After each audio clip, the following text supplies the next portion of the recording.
Hola, bueno, en este video vamos a hablar sobre el sistema urinario. Vamos a empezar diciendo que este es el encargado de filtrar la sangre a través de los riñones para posteriormente poder absorber los metabolitos que son útiles para el organismo o desechar aquellas sustancias que puedan resultar tóxicas o que simplemente el organismo ya no puede aprovechar. Bueno, vamos a ver que va a estar compuesto por 2 riñones, 2 uréteres, una vejiga y una uretra. Empezando con los riñones, vamos a ver que van a ser órganos retroperitoneales. Esto quiere decir que no van a estar cubiertos por el peritoneo. Van a estar adosados hacia la parte lumbar, es decir, hacia las lumbares L1 a L4 más o menos, y rodeados por la grasa perirrenal. Esto es lo que va a hacer que se vayan un poco hacia dorsal. Van a tener 2 caras, una cara parietal y una cara visceral, donde vamos a encontrar lo que sería el hilio renal, que va a estar conformado por la arteria renal, que es la que la irriga, la vena renal y un uréter. Vamos a ver también que vamos a tener un polo craneal y un polo caudal. Vamos a ver que en la mayoría de las especies el riñón derecho siempre es un poco más craneal que el riñón izquierdo, excepto en los cerdos donde sí son simétricos. Normalmente llegan a tener una forma como de frijol, pero varía entre especies. Por ejemplo, vemos que en el caso de los bovinos tienen una forma lobulada y en el caso de los equinos el riñón derecho tiene una forma de triángulo.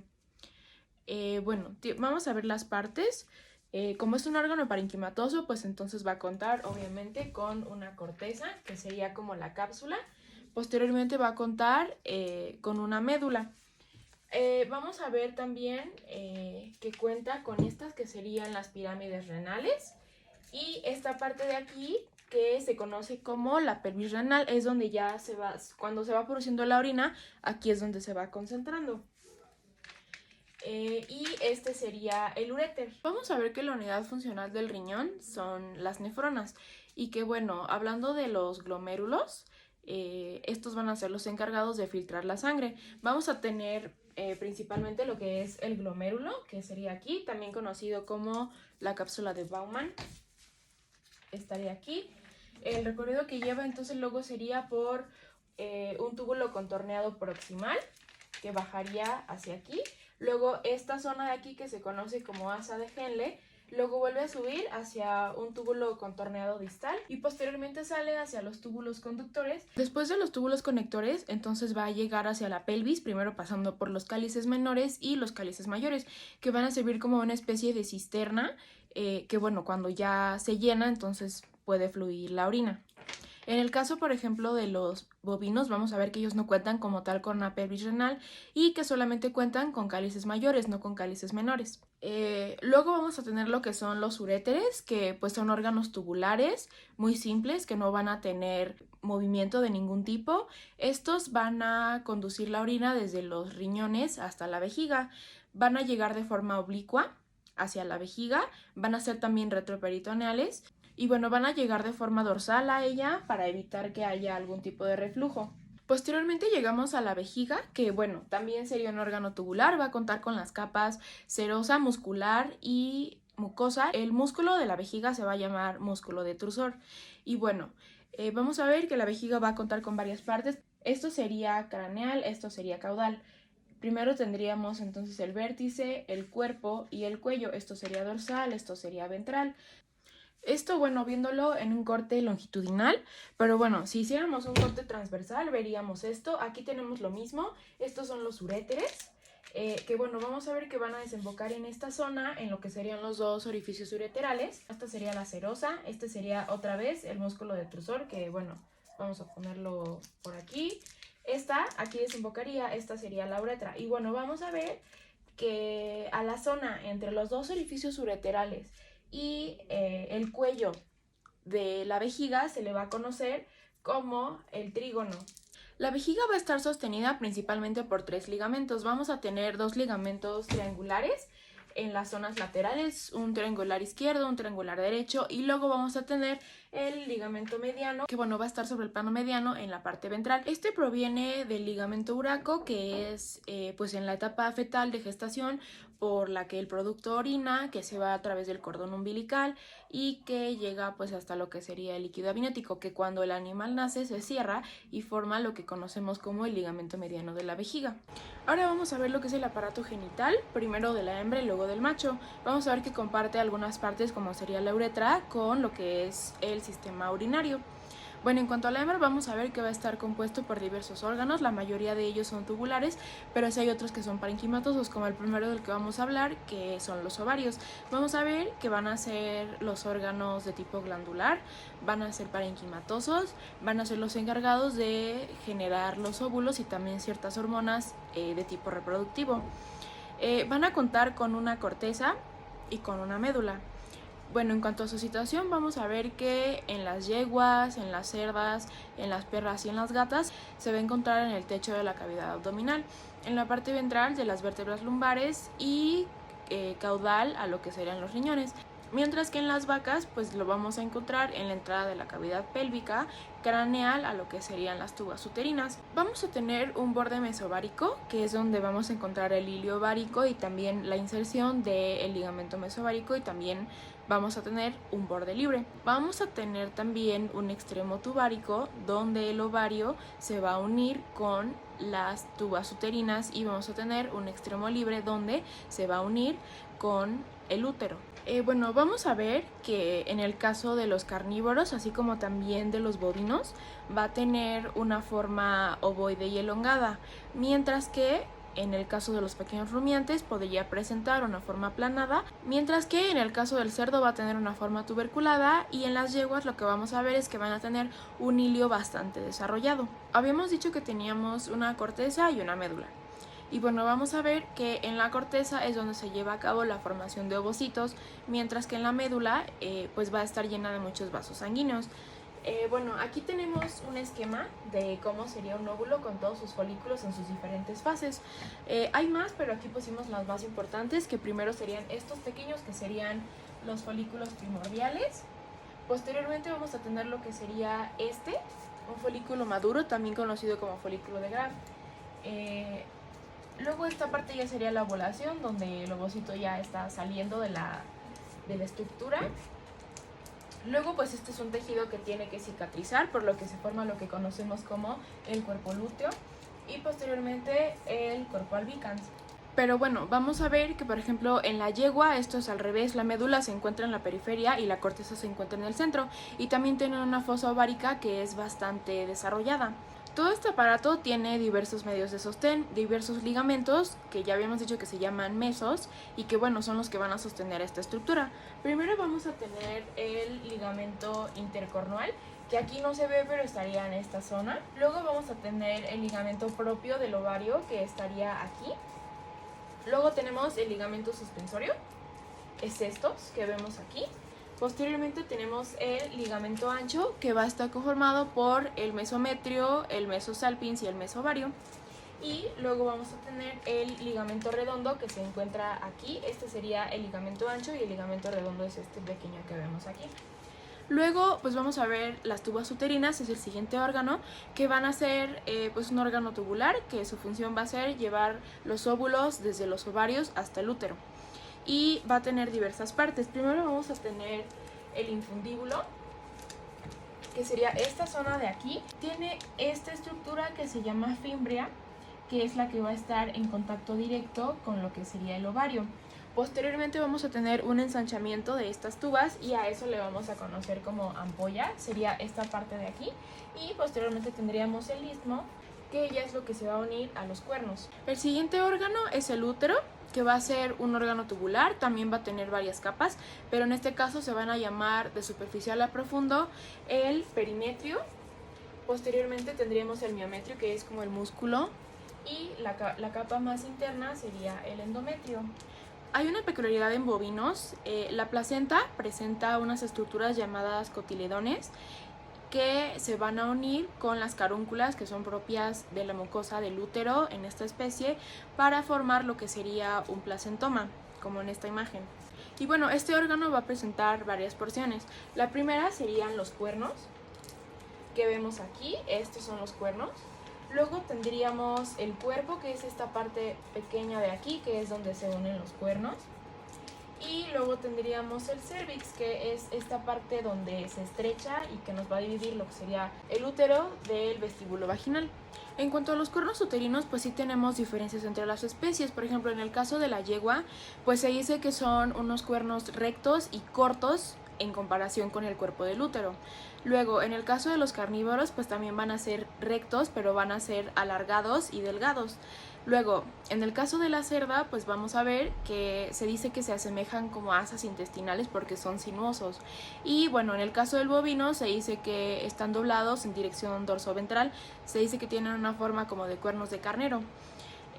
Otra cosa también es que vemos que, por ejemplo, en especies como los carnívoros y los cerdos vamos a tener una bifurcación total, cosa que en la yegua ya no se aprecia de la misma manera. El siguiente órgano sería la vagina, que también va a ser un órgano tubular que va a estar compuesto por unas paredes bastante delgadas y distendibles. Vamos a ver que va a estar relacionado hacia dorsal con el recto y hacia ventral con la vejiga. Vamos a ver que va a tener diversas partes, por ejemplo el himen, que va a ser una membrana, que la única función que va a tener pues va a ser dividir a la vagina del vestíbulo vaginal. También vamos a tener el fornix, que va a estar circundando a lo que sería el cérvix. Y pues también vamos a tener el orificio vaginal, que igualmente va a ser la entrada hacia el vestíbulo vaginal, que es el siguiente órgano, que vamos a ver que va a empezar en el orificio uretral externo y va a terminar en los labios. Vamos a ver que vamos a tener también aquí glándulas vestibulares. Vamos a tener mayores y vamos a tener menores. Posteriormente llegaremos a la vulva, que sería la parte externa de todo este aparato. Y bueno, vamos a ver que va a estar conformada por labios, así como también por dos comisuras. Sería la comisura dorsal y la comisura ventral, que es donde se unen los labios, y también vamos a tener una hendidura, que es la abertura de los labios. En esta parte, por ejemplo, en el caso de las yeguas, vamos a tener los músculos constrictores de la vulva, que lo que van a ayudar para este proceso que conocemos como espejeo en esta especie. El último órgano sería el clítoris, que sería como la estructura análoga al pene en los machos. Vamos a ver que va a contar con dos pilares, un cuerpo y un vértice, también conocido como glande.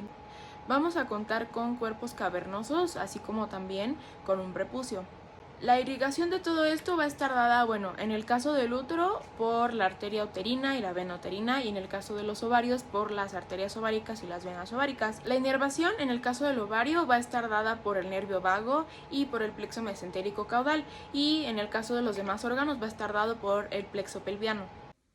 Por último vamos a hablar de genital macho. El primer órgano que vamos a ver van a ser los testículos, que van a ser órganos parenquimatosos, van a ser extraabdominales. Se procura que tengan siempre una temperatura menor a la del cuerpo. Y bueno, van a tener una forma ovoide. Van a tener dos polos, el polo capital, que sería este, y el polo libre, que sería este. En cuanto a su localización, vamos a ver que varía en las especies. Por ejemplo, en lo que son los perros, los rumiantes y los caballos va a ser inguinal, mientras que va a ser perianal en especies como los cerdos y los gatos. Ahora, el testículo va a tener en total 7 estratos o 7 capas. La primera, de superficial a profundo, va a ser el escroto. Luego tendríamos la dartos, que correspondería a lo que sería pues el tejido subcutáneo. Luego tendríamos la fascia espermática externa, que va a corresponder a la fascia del músculo oblicuo abdominal externo. Luego tendríamos la fascia cremastérica, que va a corresponder al músculo oblicuo abdominal interno, y posteriormente la fascia espermática interna, que va a corresponder al músculo transverso. Las otras dos van a ser la túnica vaginal, que va a corresponder al peritoneo parietal, y la túnica albugínea, que va a corresponder al peritoneo visceral. El siguiente órgano sería el epidídimo, que tiene una función tanto un poco de almacenamiento como de la maduración de los espermatozoides. Vamos a ver que, bueno, los espermatozoides se van a originar aquí en los túbulos seminíferos, que solamente se van a ver de forma microscópica. Luego vamos a tener los tubos rectos y los tubos colectores que van a llegar hasta esta parte, que se va a conocer como el mediastino del testículo. Y posteriormente todos estos tubos van a llegar hasta aquí, esta estructura que va a ser el epidídimo. El epidídimo va a tener 3 partes. La primera sería la cabeza, que es esta parte de aquí. Luego sería el cuerpo, donde todavía podemos seguir viendo que la línea tiene este tipo de ondulaciones. Y luego esta línea se va a hacer recta y va a subir. Y esto es a lo que se le va a conocer como la cola del epidídimo. Una vez que esta línea alcanza lo que sería la cabeza, entonces empezaría el siguiente órgano, que serían los conductos deferentes. Los conductos deferentes van a ser simplemente órganos tubulares que ayudarían a llevar el esperma del epidídimo hasta la uretra. Vamos a ver que en la mayoría de las especies estos dos tubos antes de llegar a la uretra se van a ensanchar, y a este ensanchamiento es a lo que vamos a conocer como las ampollas del ducto deferente. En esta zona tendríamos también lo que se conoce como el plexo pampiniforme, que sería la unión de la arteria y la vena que se entrelazan entre sí, y esto en un intento de también regular la temperatura en esta zona, porque recordemos que los testículos deben tener siempre una temperatura menor a la temperatura normal del cuerpo. Bueno, también vamos a tener un hilio testicular que va a estar compuesto principalmente por la vena, la arteria, el nervio y también por el músculo cremaster, que vamos a ver que va a ser el que nos va a ayudar a la retracción de los testículos. Hay que recordar que este deriva del músculo oblicuo abdominal interno. Vamos a ver que los machos van a contar con una serie de glándulas anexas que para lo que van a servir es para aumentar el volumen de líquido eyaculatorio y también para lubricar. Y bueno, estas glándulas van a ser las que ya vimos aquí arriba, que serían las ampollas del ducto deferente. Luego vamos a tener las glándulas vesiculares, las glándulas bulbouretrales y posteriormente, y muy importante, la próstata. La mayoría de las especies van a tener todas estas glándulas, sin embargo, por ejemplo, los cerdos no van a presentar ampollas y van a tener unas glándulas bulbouretrales bastante grandes en comparación con las de las otras especies. Y por ejemplo, vamos a ver que en el perro solamente vamos a encontrar lo que es la próstata y las ampollas. La siguiente estructura sería la uretra, que vamos a ver que es la que va a ser común precisamente para tanto aparato urinario como para aparato genital. Vamos a ver que también va a ser un órgano tubular y va a estar dividido en 2 porciones. La pélvica, que se va a encontrar dentro de la cavidad, y la extrapélvica, que ya se va a ir por dentro del pene. Bueno, hay algunas especies como los equinos y los pequeños rumiantes que presentan un proceso uretral que pues sobresale un poco del pene, y bueno, en el caso de los pequeños rumiantes va a ser bastante notorio, mientras que en los equinos va a ser pequeño. El siguiente órgano sería el prepucio, que vamos a ver que simple y sencillamente es la capa de piel que va a cubrir al pene. Al lugar en el que se van a unir el prepucio y el pene se le va a conocer como fornix. Vamos a ver que este va a estar provisto de una serie de glándulas prepuciales que van a producir el esmegma.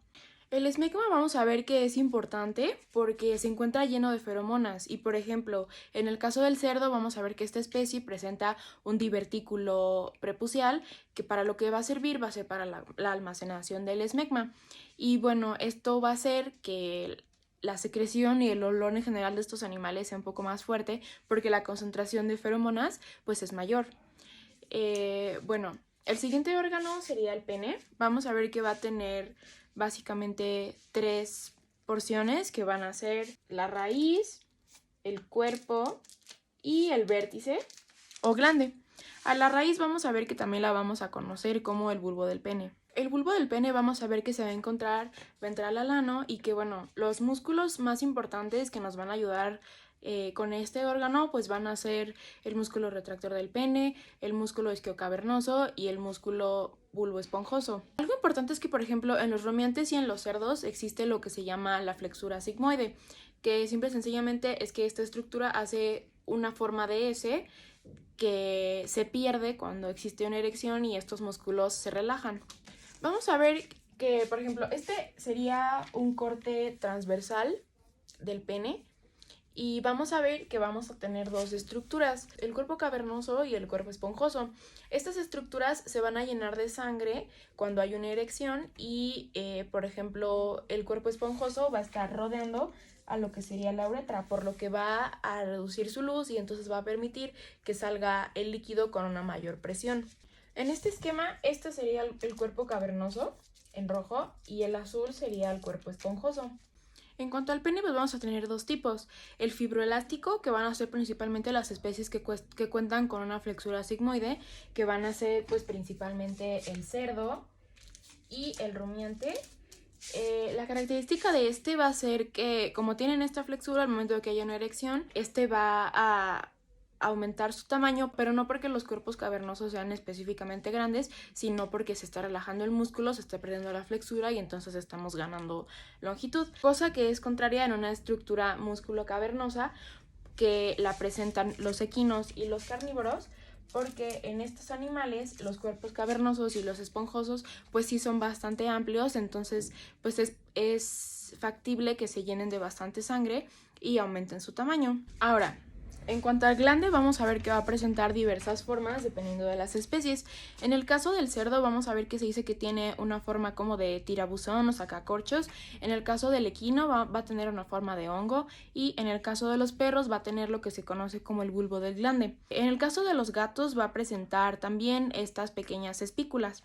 Y bueno, en el caso de perros y gatos sabemos que tenemos el hueso peneano de los penis. Vamos a ver que este va a presentar un fibrocartílago en su parte distal y que también va a presentar un surco uretral para permitir que la uretra pase por ahí. En cuanto a aplicaciones anatómicas vemos que ambos temas son bastante importantes. Por ejemplo, en el caso del sistema urinario, pues vemos que por ejemplo en pacientes gerontes es bastante común que ya se presenten, por ejemplo, enfermedad renal crónica, enfermedad renal aguda, en las que, bueno, el riñón ya no está haciendo su función como debería y pues entonces nos genera una serie de problemas y elevación de analitos como la creatinina, por ejemplo.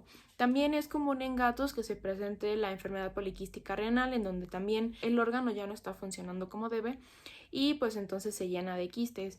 Igual en gatos es muy común que se lleguen a dar obstrucciones al nivel de la uretra, porque se les hace una especie de tapón como de moco, que no permite que puedan orinar y pues eso les causa dolor. También se pueden presentar en nuestros animales cistitis, que sería pues una infección en la vejiga, se engrosa la pared, se llena de bacterias, se puede observar en algunas ocasiones sedimento y pues esto se tiene que tratar con antibióticos y demás medicamentos. También es común que se presenten cálculos tanto a nivel de la vejiga como a nivel de lo que sería la uretra. Esto se ve sobre todo en los machos, donde sabemos que es mucho más larga. Para esto, por ejemplo, si están en la vejiga se tiene que hacer una cistotomía y se tienen que sacar. Normalmente están compuestos de estrubita o de oxalato de calcio y pues bueno, esto le genera dolor al animal y puede obstruirle y no permitirle que orine normalmente, entonces pues es necesario extraerlos. Y bueno, en cuanto al aparato genital, pues es sumamente importante. En animales de compañía pues tenemos que conocer la anatomía de los testículos y del útero, porque se llevan a cabo esterilizaciones para evitar sobrepoblación y otros problemas que se puedan presentar en el animal. Por ejemplo, en el caso de las hembras se hace una ovariohisterectomía en la que se retiran los ovarios y el útero y pues obviamente tenemos que conocer su posición en el cuerpo y cómo están dispuestos los diversos ligamentos que sostienen esta estructura. Y en el caso del macho se realiza una orquiectomía y pues también es necesario conocer cómo estaría el ducto deferente y demás estructuras, así como los estratos que componen a este órgano para poder realizar una buena cirugía. También pues es importante porque puede pasar que obviamente durante la gestación pues se tiene que estar monitoreando a la hembra y llega un momento en el que se puede hacer un ultrasonido y se pueden observar las diversas estructuras y por eso es que es muy importante. A la hora del parto podría ser que se genere lo que se conoce como distocia, que quiere decir que el canal de parto no se abra como debería o que los productos sean más grandes de lo esperado. Entonces se tiene que llevar a cabo una cesárea, que también es un procedimiento quirúrgico y que pues es necesario conocer las diversas estructuras para poder realizarlo de una forma correcta. También el conocimiento de estas estructuras es importante porque son sumamente relevantes en todo el campo de la reproducción. Si estas estructuras no se encuentran bien, entonces tampoco las actividades se van a realizar de una manera correcta. Se llevan a cabo, por ejemplo, inseminaciones artificiales. Entonces es muy importante conocer cómo se lleva a cabo todo este proceso para que las cosas se hagan bien. Por ejemplo, en el caso de los machos, a edades tempranas los testículos se encuentran dentro de la cavidad abdominal y posteriormente deberían descender, pero a veces esto no pasa y un testículo o ambos se quedan dentro de la cavidad abdominal y bueno, esta condición se conoce como criptorquidia y pues es necesario que esto se detecte a tiempo y se lleve a cabo el tratamiento adecuado porque estos testículos al no descender no están haciendo su función como deberían, se atrofian y en el peor de los casos pues pueden generar neoplasias. La resolución de esto pues también es normalmente de tipo quirúrgico. También es común que por ciertas situaciones el prepucio presente algún tipo de problema y entonces el pene no se pueda desenvainar correctamente. A esto se le conoce como fimosis o a lo contrario parafimosis, que es que el pene se quede afuera y ya no pueda ingresar de nuevo hacia el prepucio y pues bueno, esto se tiene que tratar porque también si el pene se queda afuera y se seca, no se está lubricando como debería, se puede presentar una necrosis. Y pues eso sería todo. Muchas gracias.